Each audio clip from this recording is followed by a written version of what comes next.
Hello दोस्तों, कैसे हैं आप लोग। और आई होप कि आप सब लोग अच्छे होंगे और आपकी तैयारी अच्छी चल रही होगी। और अब तक 3 डायमेंशनल ज्योमेट्री में हमने ऑलमोस्ट सारे चैप्टर कर चुके हैं, जिसके बाद में सिर्फ 3 टॉपिक बचे हुए थे, जिसमें स्फीयर मैंने आपको करा दिया, और उसके बाद में कॉन, और उसके बाद में सिलेंडर। देखो, ये जो है कॉन, सिलेंडर और स्फीयर, ये मेंसुरेशन वाला नहीं है, मेंसुरेशन वाला अलग है, ठीक है ना। ये इक्वेशन से रिलेटेड है जो 3 डायमेंशनल ज्योमेट्री में चलती है। तो देखो दोस्तों, कौन को समझते हैं कि कौन किस तरीके से क्या होता है। सबसे पहले बात करते हैं कि ये 3D में बात कर रहा है, और कौन तो ऑब्वियसली किस में होता है, 3D में ही होता है, ये तो आपको पता ही है, ठीक है ना। तो देखो कौन क्या होता है। A surface generated by a straight line passing through the fixed point, ठीक है ना, and intersecting a given curve is called a cone. मैं पहले कौन की बात कर रहा हूँ, राइट सर्कुलर कौन की मैं बात नहीं कर रहा, ठीक है ना। तो देखो कौन हुआ क्या एक्चुअली में, कौन हुआ क्या। एक सरफेस जो होती है ना, वो जनरेट होती है किसके वाया, एक स्ट्रेट लाइन के जो पास होती है through a fixed point.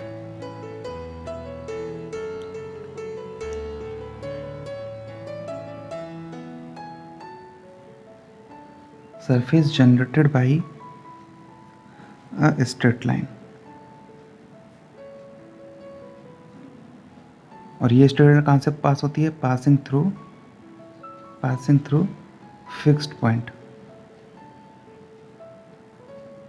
Passing through fixed point. अब जब पास हो रही है और प्लस सरफेस भी जनरेट हो रहा है, ठीक है ना, तो उसके बाद में ये किसी ना किसी कर्व को इंटरसेक्ट करेगा, and intersecting a given curve, कोई गिवन कर्व होगा, उसको बोला जाता है कौन। पहली चीज़ समझ में आई कि नहीं आई, ये बताओ किस तरीके से बात है। देखो, ये एक फिक्स्ड पॉइंट हो गया सपोज, ठीक है ना। इस फिक्स्ड पॉइंट से एक लाइन पास हुई, ठीक है ना। अब इस जो लाइन पास हुई एक फिक्स्ड पॉइंट से, इसने क्या किया, ये रोटेट हुई किसी एंगल पे, ठीक है ना, इस तरीके से। देखो राइट सर्कुलर कौन की बात करूँगा तब वहाँ पे एंगल का टर्म आएगा, ठीक है ना, आने को यहाँ पे भी आएगा, ठीक है ना। लेकिन देखो किस तरीके से, एक इस तरीके से, ठीक है ना। तो क्या हुआ कि एक गिवन कर्व होगा इस तरीके से, और इस गिवन कर्व को क्या कर दे, इंटरसेक्ट कर दे। तो जहाँ तक ये लाइन घूमेगी इस तरीके से, इस तरीके से, ठीक है ना, इस तरीके से, इस तरीके से आती हुई, ये इस तरीके से आती हुई, इस तरीके से आती हुई, और यहाँ तक, ठीक है ना। और ये फिक्स्ड पॉइंट क्या हो गया, वी हो गया, ठीक है ना। तो इस फिक्स्ड पॉइंट से ये लाइन पास हुई और घूमते घूमते इसने एक गिवन कर्व को कट किया वेरियस जगह पर, सी डी ई पर, क्लियर है। और ये जो कर्व होगा ये प्लेन में होगा, और ये पॉइंट देखो इस तरीके से है कुछ, इस तरीके से, ठीक है ना। और एक कर्व इस तरीके से कोई भी, तो ये इस तरीके से, और ये एक कर्व इस तरीके से, तो इस तरीके से, इस तरीके से, इस तरीके से क्या हो जाएगा, वो उस गिवन कर्व को कट करेगा, ठीक है ना। यानी 3D में ज्योमेट्री में चल रही है ये सब चीज़ें। तो जहाँ कट करेगा वो पॉइंट मैंने आपको बता दिए, ठीक है ना। तो इस तरीके से जो स्ट्रक्चर जो जनरेट होती है उसको क्या बोलते हैं, कौन बोलते हैं, क्लियर है। अब जो फिक्स्ड पॉइंट होता है, फिक्स्ड पॉइंट होता है यहाँ पर क्या है, वो फिक्स्ड पॉइंट वी, इसको बोला जाता है वर्टेक्स, क्लियर। क्या बोला जाता है इसको, वर्टेक्स बोला जाता है, वर्टेक्स ऑफ द कॉन, ठीक है ना। और ये जो गिवन कर्व होता है इसको बोला जाता है गाइडिंग कर्व, इसको क्या बोला जाता है, गाइडिंग कर्व बोला जाता है। गाइडिंग कर्व इसलिए क्योंकि इसी के अकॉर्डिंग जनरेट होती है आपकी स्ट्रक्चर, जो कि कौन के रूप में हमको प्राप्त होती है, ठीक है ना। इसके बाद में जो स्ट्रेट लाइन इस कौन को जनरेट करती है उसको बोला जाता है जनरेटर। भाई यही तो लाइन थी जो इसको जनरेट कर रही थी रोटेट होके, तो इसको क्या बोला जाएगा, जनरेटर। तो तीन जो चीज़ होगी इसमें वो इम्पोर्टेंट होगी, vertex, guiding curve and the generator, ठीक है ना। और इससे जो बनने वाली स्ट्रक्चर है उसी को क्या बोला जाता है, उसी से बनने वाली जो स्ट्रक्चर है उसको बोला जाता है कोन,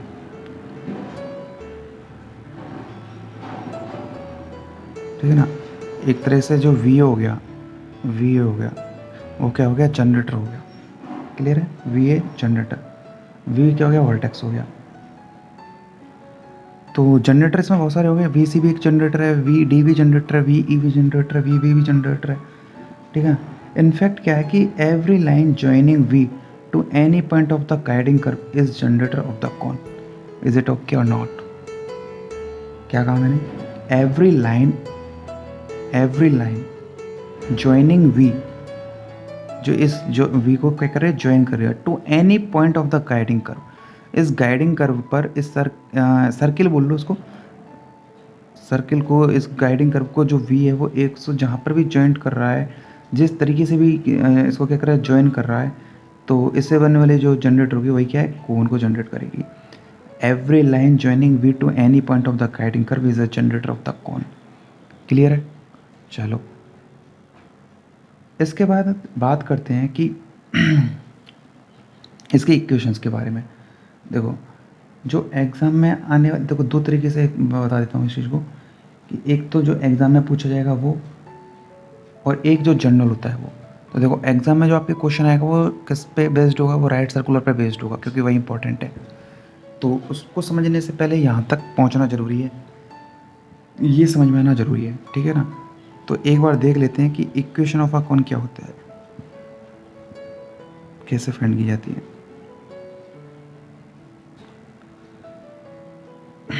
देखो आपको अगर कोई वर्टेक्स दिया हो alpha comma beta comma gamma, ठीक है ना, to find the equation of a cone with vertex alpha beta gamma, और गाइडिंग कर्व दिया हो, गाइडिंग कर्व, यहाँ पर गाइडिंग कर्व दे रखा है ऑलरेडी, गाइडिंग जो कर्व दे रखा है विच इज़ कॉनिक, कॉनिक समझ में आ गई। कॉनिक इक्वेशन क्या हो सकती है, मैंने आपको बता रखी है, सेकंड डिग्री इक्वेशन जो होती है वो कॉनिक ही होती है। और देखो जिनको नहीं पता है वो मेरे प्रीवियस लेक्चर ज़रूर देखें, किसी भी सीरीज़ के फर्स्ट से स्टार्ट करें, प्ले लिस्ट में जाके मिल जाएगी, तभी आप यहाँ तक पहुँच पाओगे, इस लेवल तक, ठीक है ना। और तभी आपको समझ में आएंगी ये सब चीज़ें। अगर आपको ऐसा लग रहा हो कि समझ में नहीं आ रहा, तो 100% ये हो गया कि आपका बेस थोड़ा वीक है।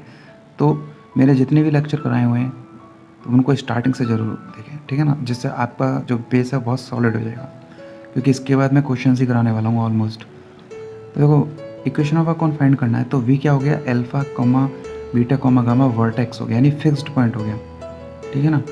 एंड गाइडिंग कर्व जो कि इम्पोर्टेंट है इंटरसेक्टिंग के लिए और कर्व को फाइंड करने के लिए, कॉन को फाइंड करने के लिए। तो गाइडिंग कर्व की जो इक्वेशन है वो क्या है, वो हमको दी हुई है, वो क्या हो जाएगी, A X square plus twice of H X Y plus B Y square plus 2gx plus 2fy plus के c इज इक्वल टू 0। ये मैंने पहले भी बताई थी ना कि ये क्या होती है, सेकंड डिग्री इक्वेशन होती है किसी भी कॉनिक कर्व में, यहीं से फाइंड होती हैं सारी, पैराबोला, एलिप्स, फिलिप्स जो भी है सब यहीं से बनती हैं, ठीक है ना। तो ये मिल गया। अब यहाँ तक मिलने के बाद में हमको एक तरीके से क्या फाइंड करना है, कौन की इक्वेशन ओवरऑल फाइंड करनी है, ठीक है ना। तो जो गिवन कौन होगा या जनरेटर जो होगा, तो सबसे पहले किसकी इक्वेशन चाहिए होगी, एक जनरेटर की इक्वेशन चाहिए होगी। मैंने बताया था कि दो चीज़ें इंपॉर्टेंट होती हैं, क्या, वर्टेक्स और जनरेटर। वर्टेक्स पता हो गया कि अल्फा बीटा गामा है। अब इस जनरेटर की इक्वेशन फाइंड कर लूँ, क्योंकि जनरेटर की जो इक्वेशन फाइंड करूँगा ना, वही जनरेटर की इक्वेशन जो होगी वो कट करेगी, इंटरसेक्ट करेगी किसको, इस कर्व को, जैसा कि मैंने डेफिनेशन में बताया हुआ है। बोलो बात समझ में आई कि नहीं आई, क्लियर है। तो मेरे को अब क्या चाहिए, एक स्ट्रेट लाइन की इक्वेशन चाहिए मेरे को, एक कह सकते हो कि जो सरफेस को जनरेट करती है उस स्ट्रेट लाइन की इक्वेशन चाहिए। क्लियर है यहाँ तक? अब देखो तो वो जो स्ट्रेट लाइन की इक्वेशन है वो 3D में, तो उसको कैसे फाइंड करेंगे कि पासिंग पॉइंट हमको पता है कि वर्टेक्स से फाइंड हो रही है, लेकिन उसके साथ में किसी भी स्ट्रेट लाइन की इक्वेशन फाइंड करने के लिए क्या पता होना चाहिए, डायरेक्शंस रेशो पता होना चाहिए। क्लियर है। तो अब मैं वो चीज़ बता रहा हूँ कि उसके जो डायरेक्शन रेशोज़ हैं वो मैं लेके चल रहा हूँ ऑलरेडी, वो क्या हो जाएंगे, LMN हो जाएंगे। क्या हो जाएंगे, LMN। क्लियर है। तो इक्वेशन ऑफ स्ट्रेट लाइन, ठीक है, पासिंग फ्रॉम वर्टेक्स, क्लियर है। एंड उसके जो डी आर्स हो जाएंगे, डायरेक्शन रेशोज हो जाएंगे, वो क्या जाएंगे एल एम एन।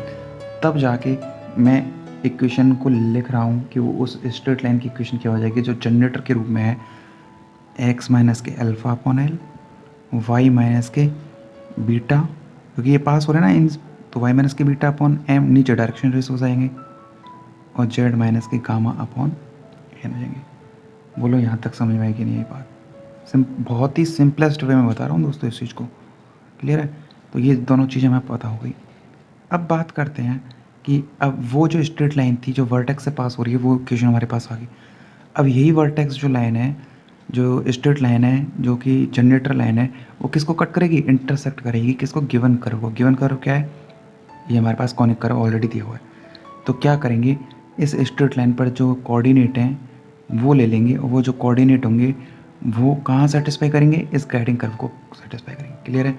यानी कि मेरे को इंटरसेक्टिंग पॉइंट अगर निकालना हो तो किस तरीके से निकालूंगा, ये दोनों लाइन, ये लाइन और ये कर्व दोनों इंटरसेक्ट करते हैं, इसलिए इस लाइन पर जो पॉइंट हो जाएंगे वो क्या हो जाएंगे, वो पॉइंट हो जाएंगे देखो एक्स। अगर मैं इसको टी के इक्वल ले लूँ, किसके इक्वल, टी, तो एक्स इक्वल टू क्या हो जाएगा यहाँ से L T plus alpha, Y क्या जाएगा M T plus beta, clear, और जेड क्या हो जाएगा एन टी प्लस गामा हो जाएगा। 3 पॉइंट मिल गए। ये जो 3 पॉइंट है किसके पॉइंट हैं, इस पॉइंट के कोऑर्डिनेट है, ठीक है। इस पर बेस्ड कोई भी या इस पर जो भी कोऑर्डिनेट है किसी पॉइंट के वही है। अब ये किसको सेटिस्फाई करेंगे, इस इक्वेशन को, कर्व को सेटिस्फाई करेंगे। क्यों करेंगे, बिकॉज इसलिए करेंगे क्योंकि ये क्या है कि उसको इंटरसेक्ट करते हैं। बोलो समझ में आई कि नहीं आई? तो इन तीनों को इसमें रख देंगे तो क्या मिलेगा, ए अल्फा एक्स स्क्वायर, तो एक्स क्या हो जाएगा, तो कोऑर्डिनेट्स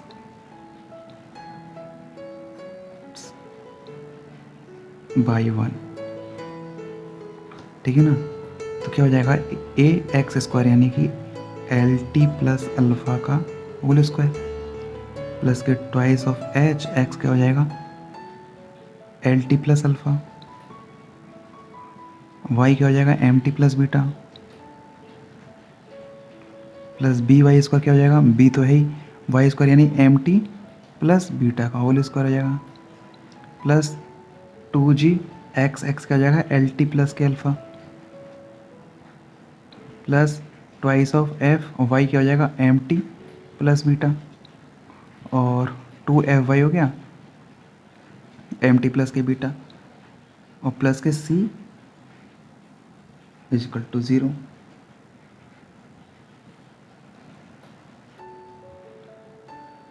ठीक है ना दोस्तों, यहाँ तक हो गया।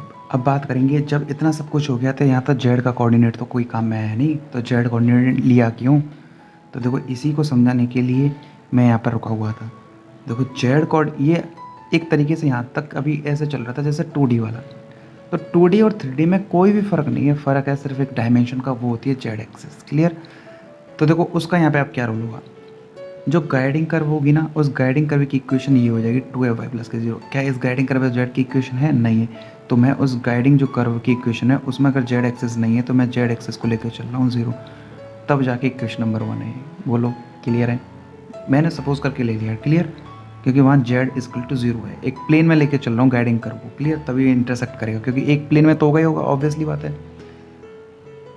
ठीक है ना, क्योंकि वो प्लेन में होगा इसलिए गाइडिंग कर्व। और इस तरीके से होगा, देखो एक रिंग ले लो यहाँ पर, ठीक है ना, और ऊपर एक पॉइंट ले लो, तो एक स्ट्रेट लाइन हो जाएगी इस तरीके से, ठीक है ना।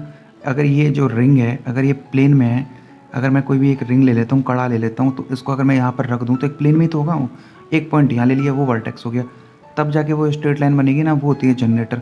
तो ये जो प्लेन होगा ये किस में आएगा, वो जो ये जो रिंग होगी, कड़ा होगा, वो किस में है, प्लेन में ही तो है, इसलिए इस प्लेन की जो क्वेश्चन होगी वो तो ले ली मैंने कौन है की क्वेश्चन, लेकिन जेड वाला है नहीं उसमें टर्म, तो जेड इक्वल टू क्या ले लिया 0।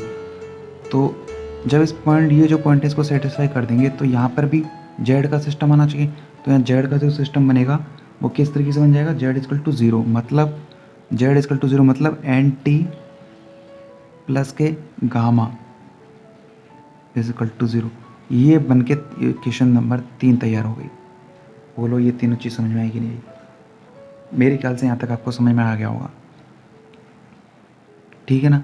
ये कॉनिक इक्वेशन में z इक्वल टू 0 है, इसलिए जब इसको सेटिस्फाई करूँगा तो y तक तो सब कुछ ठीक है, लेकिन z का सिस्टम यहाँ पे क्या हो जाएगा, 0 हो जाएगा। एन टी प्लस के गामा इक्वल टू 0, और z इक्वल टू 0 क्यों लिया मैंने आपको बता दिया है, क्लियर है। तो इसके बाद में क्या है कि इस इक्वेशन को जब सॉल्व करते हैं तो इसमें से क्या करते हैं, इसको एलिमिनेट करते हैं। क्या करते हैं, एलिमिनेट करते हैं किसको, t को, l को और m को, n को। किस तरीके से करते हैं कि बाय द इक्वेशन, ये जो नंबर 2 है इससे और इससे, तो मतलब एक जनरल फार्मूला जो आता है वो किस तरीके से आता है, 2 और 3 की हेल्प से t को, l को, m को, n को, इन सबको क्या कर देते हैं, डिलीट करते हैं, इनको हटाते हैं यहाँ से। तब जाके जो कंप्लीट इक्वेशन आती है वो किसकी इक्वेशन आती है, कोन की इक्वेशन आती है।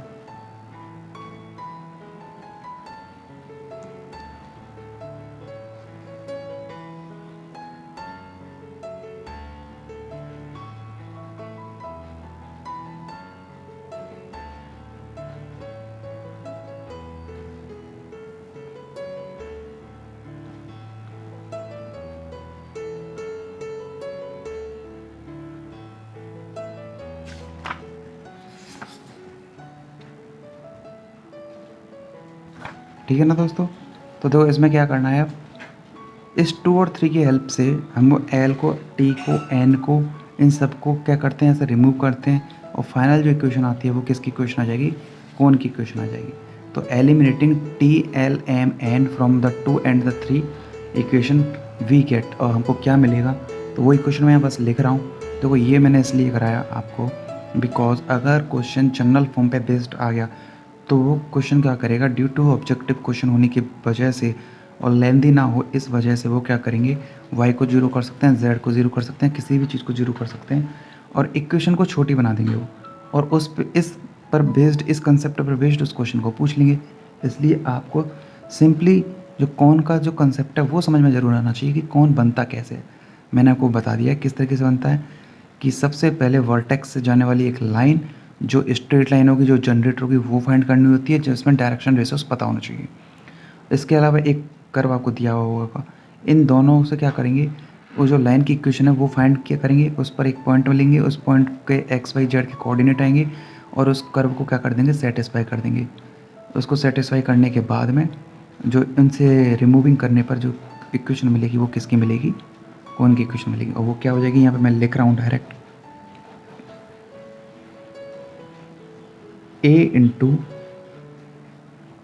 Alpha Z plus gamma X का whole square plus twice of H alpha Z plus के gamma X beta Z plus के gamma Y plus B into beta Z plus gamma Y का whole square plus twice of G A Z plus gamma X Z minus Y plus twice of F beta Z plus gamma Y Z minus Y plus C into Z minus Y का whole square equal to 0। और यही equation किसकी है, कोन की required equation है। इसको देख के घबराना बिल्कुल मत दोस्तों, आप मेरी बात को समझ रहे होंगे जो मैं कहना चाहता हूँ कि कंसेप्ट इम्पोर्टेंट है। तो ये मैंने आपको कोन का बहुत ही बेसिक्स बता दिया जो कि बहुत ज़्यादा इम्पोर्टेंट है। और अब कोन का आपसे कोई भी क्वेश्चन पूछेगा तो आपको उसकी थीम समझ में आ चुकी है कि क्वेश्चन सॉल्व होगा किस तरीके से। समझ रहे हो मैं क्या बोलना चाह रहा हूँ। तो ये कंसेप्ट ज़्यादा इंपॉर्टेंट होता है। इक्वेशन तो कैलकुलेशन तो किसी भी तरीके से कर सकते हो आप। मैं कह दूँ कि इसमें जेड 0 कर दूँ तो जेड वाली सारी कैंसिल हो जाएंगी, तो बन गया एकदम सिंपल क्वेश्चन। तो कंसेप्ट आना बहुत ज़रूरी है। क्लियर है दोस्तों, ठीक है ना दोस्तों, यहाँ तक हो गया। ये कौन की रिक्वायर्ड इक्वेशन होगी, इसको दे दिया मैंने नंबर 4। देखो अब क्या है कि एक कंसेप्ट ये है, रिजल्ट ये है कि अगर इतनी लंबी चौड़ी इक्वेशन आती है जिसमें जेड भी अगर कोफिशिएंट आ रहा है, तो इन सिंपली शॉर्ट में हम बोल सकते हैं कि अगर जेड एक्सेस को कंसिडर करते हुए सेकंड डिग्री सेकंड ऑर्डर में अगर इक्वेशन जो जनरल इक्वेशन होती है उसको जेड तक अगर एक्सपेंड करते तो वो कौन की इक्वेशन बन जाती है। तो वो इक्वेशन क्या हो जाएगी, ऑन द बेस मतलब इस पे 4 के अकॉर्डिंग 3D की इक्वेशन हो जाएगी A X square plus B Y square plus के सी जेड स्क्वायर प्लस के 2 एफ वाई जेड प्लस के 2 जी जेड एक्स प्लस के twice of H X Y plus के ट्वाइस ऑफ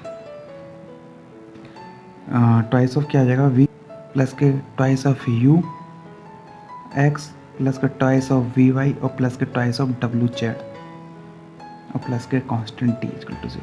यही क्या हो जाएगी, रिक्वायर्ड इक्वेशन हो जाएगी। यहाँ बोल सकते हैं कि जनरल फॉर्म ऑफ द कोन ये हो जाएगी।